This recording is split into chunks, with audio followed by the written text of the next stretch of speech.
guys, so if you're kind of new to this channel or you just plain up haven't been paying attention, you may not have heard me talk about an author called Michelle Harrison. I've talked about her a lot in book tags because I like to talk about her books as much as I can because she's one of my favourite authors. This is the point I'm trying to get at.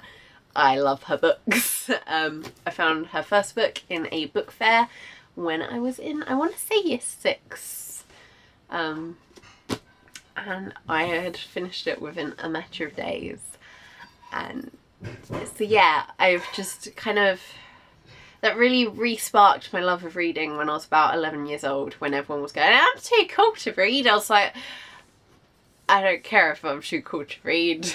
I want to read these books. And then I've not read all of her books. It would be a lie if I said that I've not read One Wish yet, because the 13 Treasures series means so much to me that I'm really scared of returning to it and not remembering anything, or just not being able to relate to the characters in the same way I did when I was their age. But other than One Wish, I've read all of her books. I own One Wish, which I'm pointing at it. That's what my arm's doing. I will read it one day. I've just been... These books have been a lot to me. That's why it's hard. This isn't going to be a traditional review because I find them difficult to critique as well because, again, they mean so much to me. But anyway, another tangent. This is her most recent book, The Other Alice. I was kind of late to reading this because I read a lot slower now. It's what A-levels do to me. But this I actually read pretty quickly in the grand scheme of how quickly I've been reading books over the past 2 years. Because it was so good!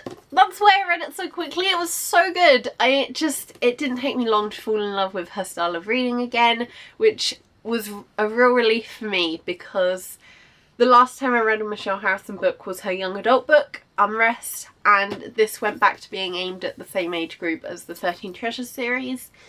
And I was worried that maybe because I was older, quite a bit older than the age group it was aimed at, that I wouldn't be able to, like, maybe I wouldn't enjoy it as much. Maybe I'd be like, yeah, it's a good book, but I still did. I just, within a few pages, I was like, this is why I love her writing. And although I say this is why I love her writing, I've never been able to go like, yeah, it's the description, or yeah, I think it's, her plots are always really interesting, and her characters, I've always loved her characters. I've always wanted to be so many of them, especially in the 13 Treasures series. I could never pick which one I wanted to be. But anyway, back to The Other Alice. The Other Alice is a book about a girl called Alice, and she likes to write short stories and other things. She's just super creative.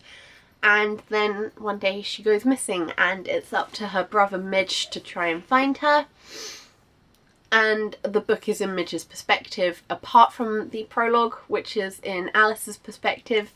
And even at that point, you can kind of see her mind start to deteriorate because she just can't figure out what to do with this book that she started to write. And that plays such a big part in the reason why she goes missing. And then so her brother's trying to find her, and then her book characters start to appear in the town, and the characters Piper and Gypsy end up helping Midge try and find his sister. And there were just so many twists and turns in this book that I didn't expect, that just made it so, like, quick to read, because I was like, oh, I have time to fit in this chapter, not because I actually have time. I mean, really it was like midnight, but I had to find out what happened, so I just kept wanting to read it. And yeah, it was just a book I enjoyed so much, and I feel like A-levels put me in a bit of a reading slump for a bit because I couldn't read, and I'm out of it. It brought me out of the slump. That's why I'm so happy. I'm not in the reading slump anymore. And yeah, even though it's technically not a young adult book, I wouldn't not recommend it to those that read young adult books, because there are times that I was like, I was scared and I found it really intense to read. So yeah, I'd recommend this to people that are maybe early secondary school or like in year 6, like I was when I started to read Michelle Harrison books, because that's who it's aimed at, but also at people who maybe want a book that they'll be able to read quickly, because A-levels and GCSEs are really hard, but it's something nice that's good to read. So yeah. Wow, I actually found people to recommend it to the first time I filmed it, so I was like, everyone read it! But anyway, so that's my kind of review of The Other Alice. I really enjoyed it, and I wanted to talk about it, even if this wasn't the most conventional review of a book. I'm currently reading Miss Peregrine's Home for Peculiar Children, and I'm about 100 pages from the end, so you can expect a video on that pretty soon. If you have enjoyed this video, give it a thumbs up. Check out my social network links, they'll be in the description as usual. Share this video with your friends so everyone can see it. And most importantly, if you want to see more videos like this, remember to subscribe. Bye!